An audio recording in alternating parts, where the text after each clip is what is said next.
नमस्कार, स्वागत है आप सभी का हमारे इस बुलेटिन में। आपके साथ मैं अंजुली झा। बुलेटिन की शुरुआत करेंगे, लेकिन इससे पहले दिन भर की क्या कुछ बड़ी खबर रहने वाली, क्या कुछ अपडेट है, वो हम आपको दिखाते हैं। तो पंजाब मुक्तसर साहिब में पटाखा फैक्ट्री में धमाका हुआ है, जिसमें 4 की मौत हो गई है, वहीं 25 लोग घायल बताए जा रहे हैं। तो गीता भंडारी हत्याकांड में कोटद्वार सेशन कोर्ट आज सुनवाई करेगा। लगभग 2 साल बाद यह सुनवाई होगी। रक्षा मंत्री राजनाथ सिंह आज समुद्र में तैनात आईएनएस से विक्रांत का दौरा करेंगे, नौसैनिकों को करेंगे संबोधित।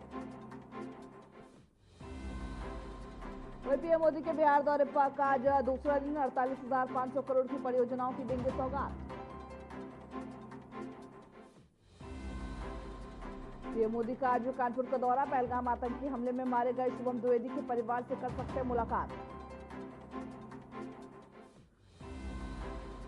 भारत के सीडीएस जनरल अनिल चौहान आज जाएंगे सिंगापुर, शांग्री लॉ डायलॉग करेंगे शिरकत। तो वही पीएम मोदी आज आएंगे काराकाट, 48,520 करोड़ से अधिक की परियोजनाओं का करेंगे उद्घाटन और शिलान्यास।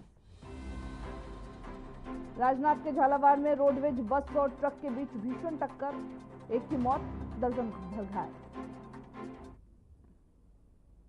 तो चलिए अब बुलेटिन की ओर रुख करते हैं और बड़ी खबर के साथ बुलेटिन की शुरुआत करते हैं। आज बिहार और यूपी के दौरे पर प्रधानमंत्री नरेंद्र मोदी दोनों राज्यों को कई बड़े तोहफे देंगे। बिहार को 48,500 करोड़ की सौगात देते हुए नजर आएंगे। वहीं पीएम आज विक्रमगंज में जनसभा भी करेंगे। 48,000 करोड़ के परियोजनाओं का शिलान्यास करते हुए नजर आएंगे। तो बड़ी खबर बता रहे, बिहार और यूपी दोनों का ही प्रधानमंत्री का दौरा प्रस्तावित है। दोनों राज्यों को कई बड़े तोहफे देंगे और इस दौरान तमाम ऐसी सौगातें हैं जो बिहार वासियों यूपी वासियों को देते हुए नजर आएंगे। वही पीएम मोदी का आज कानपुर दौरा है। शुभम के परिजनों से इस दौरान मुलाकात कर सकते हैं पीएम। 11 परियोजनाओं का इस दौरान उद्घाटन करेंगे। कानपुर को 47,573 करोड़ की परियोजनाओं की सौगात देंगे। तो कानपुर को 47,573 करोड़ की परियोजनाओं का सौगात देंगे। 11 परियोजनाओं का उद्घाटन करते हुए नजर आएंगे।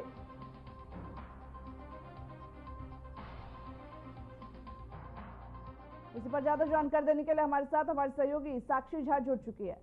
साक्षी, पहले तो मैं आपसे ये जानना चाहूंगी, कानपुर का ये जो प्रधानमंत्री का दौरा है कितने बजे का होगा? क्योंकि आज देखिए बिहार का भी उनका दौरा है। ऐसे में क्या कुछ समय और क्या कुछ कार्यक्रम रहने वाले हैं? जी हाँ, मैं आपको बता देती थी, जिस तरीके से प्रधानमंत्री नरेंद्र मोदी के बिहार के दौरे का आज दूसरा दिन है, जिसमें 48,000 करोड़ से ज्यादा की परियोजनाओं का उद्घाटन और शिलान्यास कर चुके हैं। और आपको पता है कि कल जिस तरीके से पटना एयरपोर्ट के नए टर्मिनल का उद्घाटन किया, जिसमें जनसभा में जो जन सैलाब देखने को मिला है वो भारी बहुमत में मिला। और दूसरी ओर बिहार के लिए चुनावी साल है, तो पीएम मोदी का यह दौरा पार्टी और संगठन को मजबूत करने के लिए अहम साबित हो सकता है। वहीं दूसरी ओर आपको पता है कि जिस तरीके से आज प्रधानमंत्री नरेंद्र मोदी का आज कानपुर में दौरा है और देखते हुए उसको सुरक्षा व्यवस्था कड़ी कर दी गई है। लखनऊ कानपुर हाईवे पर पुलिस बल तैनात किए गए हैं। यातायात व्यवस्था को सुचारू रखने के लिए भारी वाहनों की आवाजाही रोक दी गई है। हाईवे पर जगह जगह पुलिस तैनात की गई है और पुलिस पूरी तरह से अलर्ट है। सुरक्षा के मैनेजर हाईवे पर कड़ी निगरानी रखी गई है। प्रधानमंत्री का दौरा दोपहर में निर्धारित किया गया है और समय जो बताया जा रहा है वो 2.25 घंटे का बताया जा रहा है कि वो सिर्फ कानपुर में इतनी देर तक रहेंगे और इसके बाद यातायात सामान्य हो जाएगा। फिलहाल हाईवे पर सन्नाटा पसरा हुआ है और सुरक्षा एजेंसियों की जो तैयारी है वो पूरी तरह से अलर्ट है।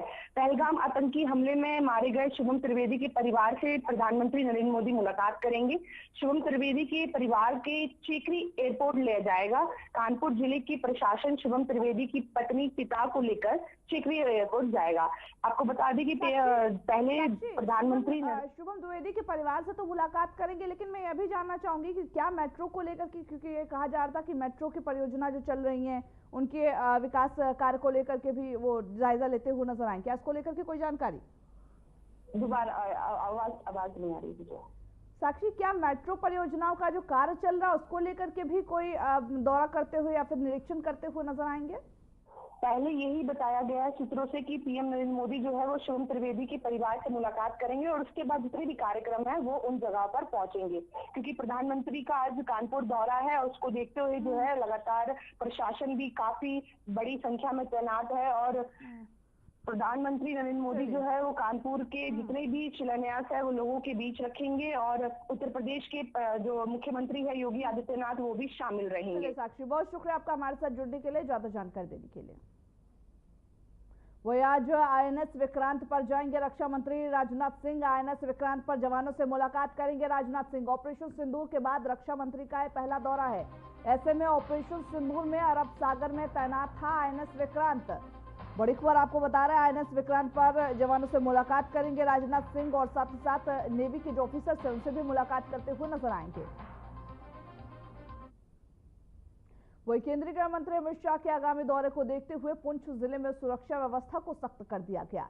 स्थानीय प्रशासन और सुरक्षा बलों ने इलाके में अतिरिक्त सुरक्षा तैनात करते हुए संवेदनशील क्षेत्रों में निगरानी बढ़ा दी है।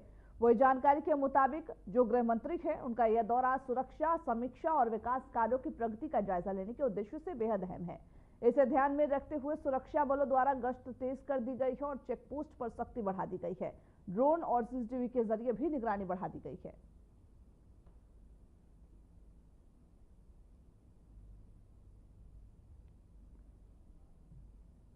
केंद्रीय गृह मंत्री अमित शाह ने आगामी अमरनाथ यात्रा को लेकर के शुक्रवार को जम्मू के राजभवन में उच्च स्तरीय सुरक्षा समीक्षा बैठक की अध्यक्षता की। इस बैठक में उपराज्यपाल मनोज सिन्हा समेत वरिष्ठ सुरक्षा और प्रशासनिक अधिकारी उपस्थित रहे। वही बैठक के दौरान यात्रा मार्गों, तीर्थयात्रियों की सुरक्षा, आपातकालीन तैयारियों और समन्वय तंत्र की विस्तृत समीक्षा की गई। गृह मंत्री ने अधिकारियों को यात्रा के दौरान श्रद्धालुओं की सुरक्षा सुनिश्चित करने और किसी भी प्रकार की चूक से बचने के निर्देश दिए। इस वर्ष की अमरनाथ यात्रा 1 जुलाई से शुरू होकर 19 अगस्त तक चलेगी।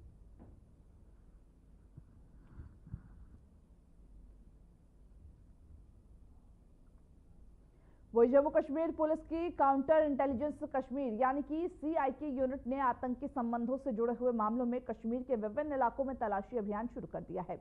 अधिकारियों के अनुसार यह कार्रवाई आतंकवाद से जुड़े नेटवर्क और सहयोगियों की पहचान और उन पर शिकंजा कसने के उद्देश्य से किया गया। वही तलाशी के दौरान कुछ अहम दस्तावेज और जो डिजिटल सबूत है वो भी जब्त किए गए हैं। मामले की हालांकि जांच जारी है।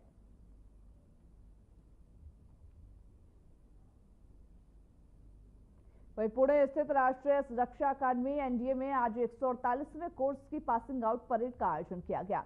इस गर्मामय अवसर पर परेड की समीक्षा मिजोरम के राज्यपाल और पूर्व स्थल सेना जो जनरल है सेनाध्यक्ष general VK Singh PVSM, AVSM, YSM ने की है। परेड में शामिल कैडेट्स ने अनुशासन और समर्पण का अद्वितीय प्रदर्शन किया।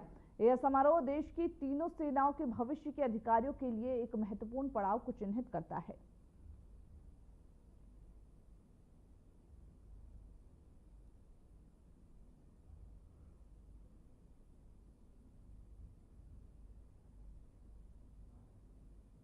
भारतीय नौसेना अकादमी में आयोजित आउटडोर प्रशिक्षण प्रदर्शन समारोह में कैडेटों और जो ब्रास बैंड है उन्होंने बेहतरीन प्रदर्शन किया।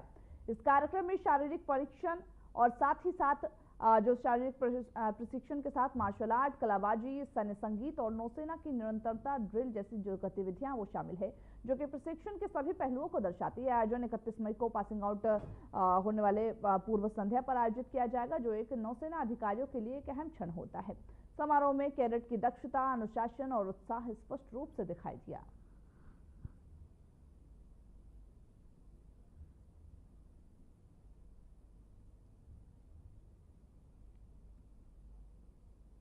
वही डीएमके सांसद कनिमोझी के नेतृत्व में भारत से एक सर्वदलीय प्रतिनिधिमंडल समूह 6 रीगा लातविया पहुंचा, जहां पर इस अवसर पर लातविया में भारत की राजदूत नम्रता कुमार ने गर्मजोशी से प्रतिनिधिमंडल का स्वागत किया। प्रतिनिधिमंडल का यह दौरा भारत और लातविया के बीच द्विपक्षीय संबंधों को मजबूत करने और आपसी सहयोग के नए अवसर तलाशने की दिशा में एक अहम कदम माना जा रहा। वह यात्रा के दौरान प्रतिनिधिमंडल विभिन्न स्तरों पर अधिकारियों और नेताओं से मुलाकात करेंगे और शिक्षा, व्यापार, संस्कृति और तकनीकी सहयोग जैसे जो क्षेत्र हैं उसमें संभावनाओं पर चर्चा करेंगे।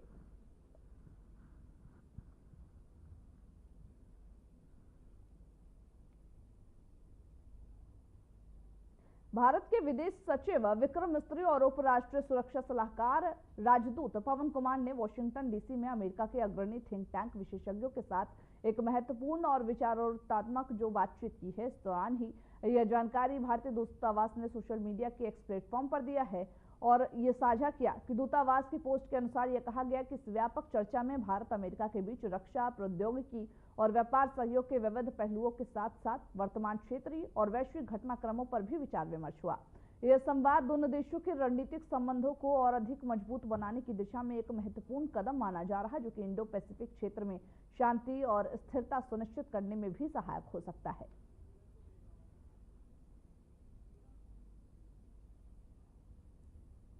वहीं लखनऊ के कल्याण अपार्टमेंट के पास आज सुबह गाजीपुर पुलिस और एक बदमाश के बीच मुठभेड़ हुई है। मुठभेड़ में बदमाश के पैर में गोली लगने से वह घायल हो गया। डीसीपी ईस्ट शशांक सिंह ने बताया है कि गाजीपुर थाना पुलिस संदिग्ध व्यक्तियों के खिलाफ चेकिंग अभियान चला रही थी कि तभी एक बिना नंबर प्लेट की सफेद कार संदिग्ध रूप से आती है। रोकने के प्रयास पर चालक ने गाड़ी तेजी से भगाने की कोशिश की और फिर बाद में पुलिस पर फायरिंग कर दी। जवाबी कार्रवाई में पुलिस ने भी गोली चलाई, जिससे कि बदमाश फरमान पुत्र साबिर अली के पैर में गोली लगी है। पुलिस के अनुसार यह भी कहा गया कि फरमान के खिलाफ पहले से कई आपराधिक मुकदमे दर्ज हैं। हालांकि मामले की आगे जांच की जा रही है।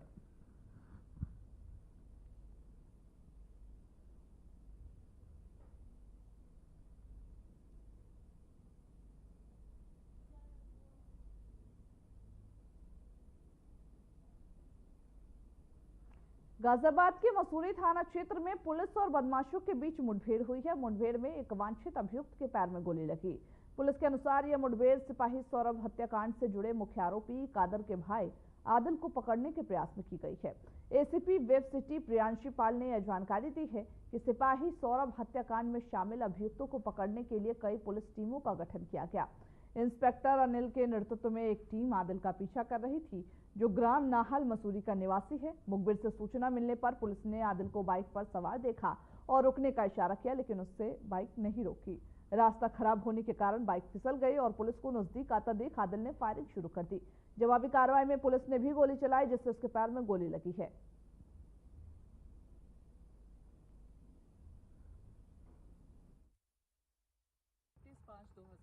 को थाना वेब सिटी के अंतर्गत कुछ दिन पहले हुए सिपाही सौरभ हत्याकांड में वांछित चल रहे अभियुक्तों को पकड़ने के लिए कई टीमों का गठन किया गया था।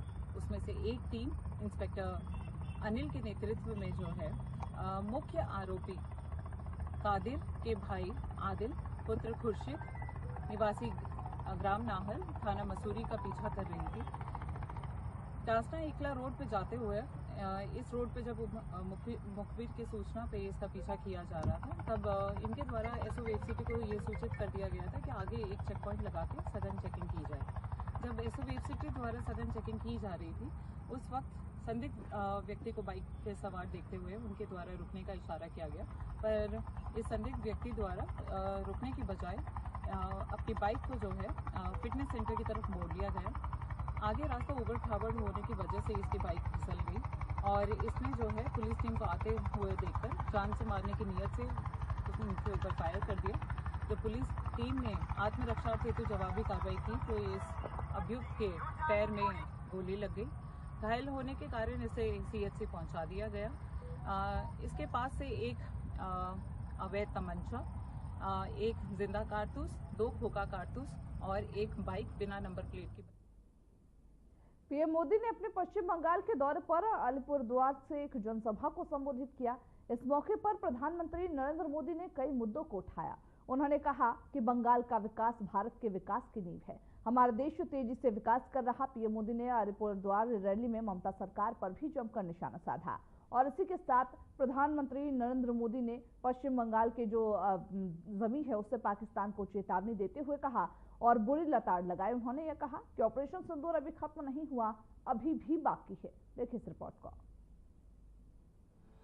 यूं तो बंगाल में 2026 में चुनाव हैं, लेकिन पीएम मोदी ने अभी से शंखनाद कर दिया है। अभी से इरादा अपना बता दिया है। चुनाव की ओर है पश्चिम बंगाल, ऐसे में सौगातों का भी जोर है। ऑपरेशन सिंदूर की सफलता के बाद और 2026 के विधानसभा चुनावों से ठीक 1 साल पहले पीएम नरेंद्र मोदी की ये उनकी पहली पश्चिम बंगाल यात्रा थी। इस दौरान प्रधानमंत्री नरेंद्र मोदी ने अलीपुरद्वार और कूच बिहार जिलों में 1010 करोड़ रुपए की city gas distribution CGD project की आधारशिला तो रखी ही, साथ ही विरोधी दलों पर करारा प्रहार किया।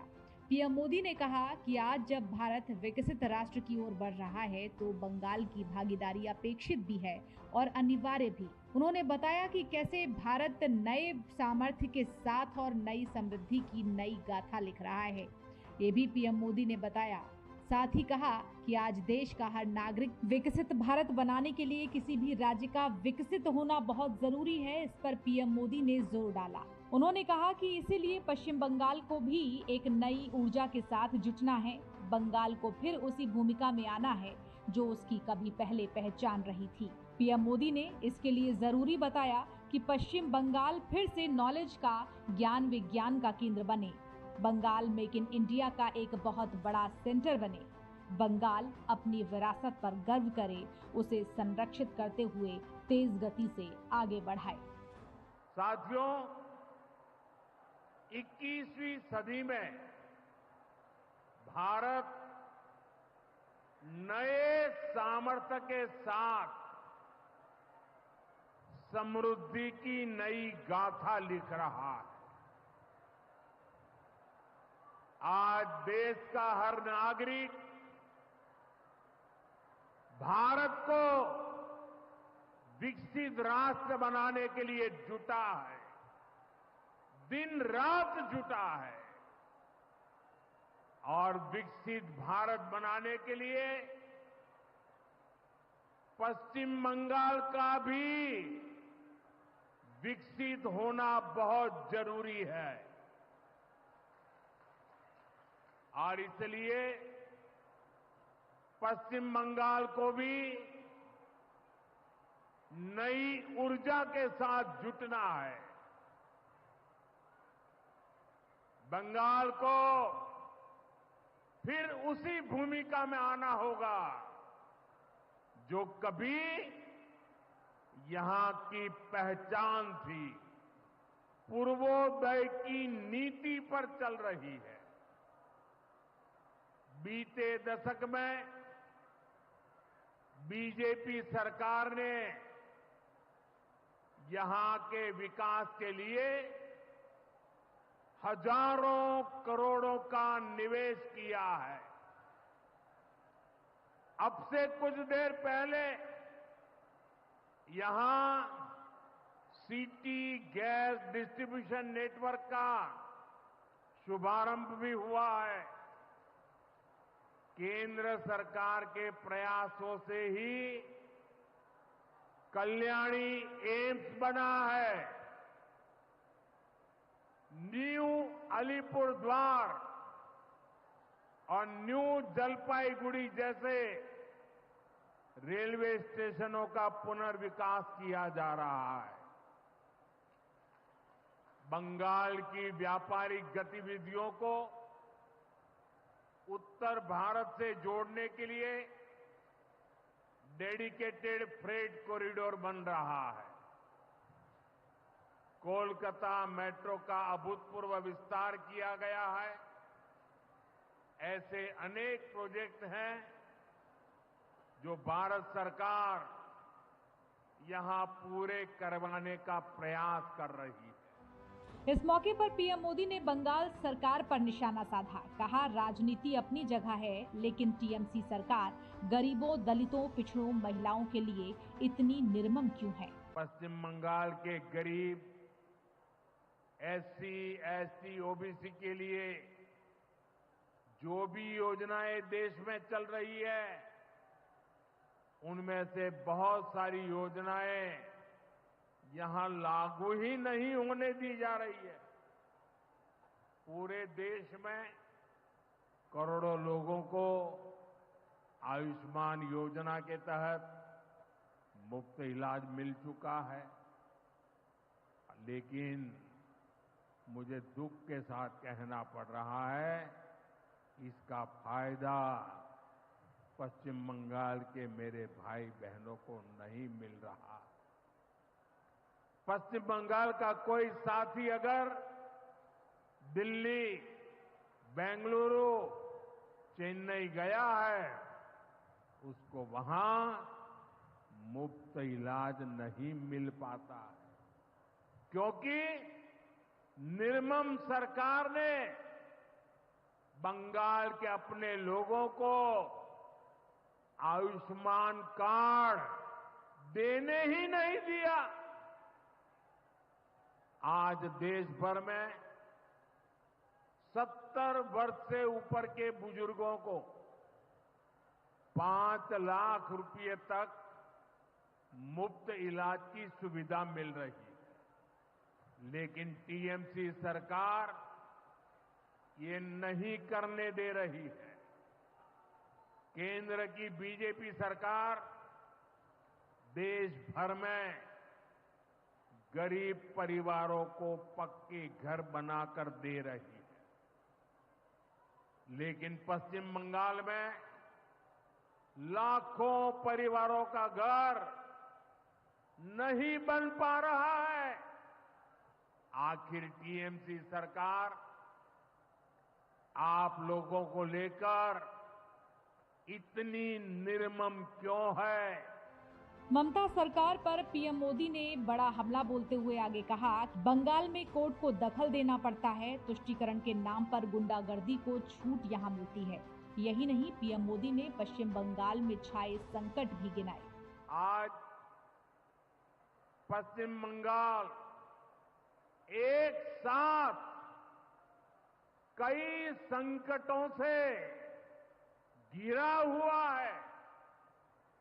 एक संकट समाज में फैली हिंसा और अराजकता का है।